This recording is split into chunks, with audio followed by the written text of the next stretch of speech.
दर्शकबिन आज हामी कुरा गर्न गइरहेछौँ नयाँ नेपाली चलचित्र जेरी अन टप मुभीको बक्स अफिस रिपोर्टको बारेमा। अनमोल केसी, जस्टिना गुरुङ, आञ्चल शर्मा, केदार घिमिरेको मुख्य भूमिकामा रहेको यो नयाँ नेपाली कथानक चलचित्र जेरी अन टप यही असोज 31 गतेबाट अधिराज्य नेपालभरि प्रदर्शनमा आएको थियो।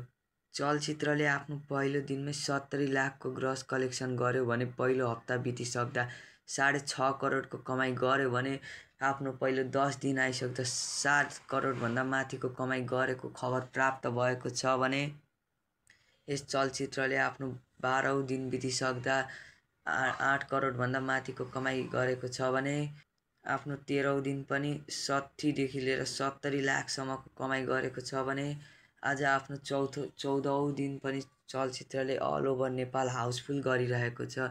कति सोहरू बिहानैदेखि हाउसफुल छन् भने रातिको 8 बजेसम्मको सो पनि हाउसफुल गरेको छ यो जेरी अन टप मुभीले।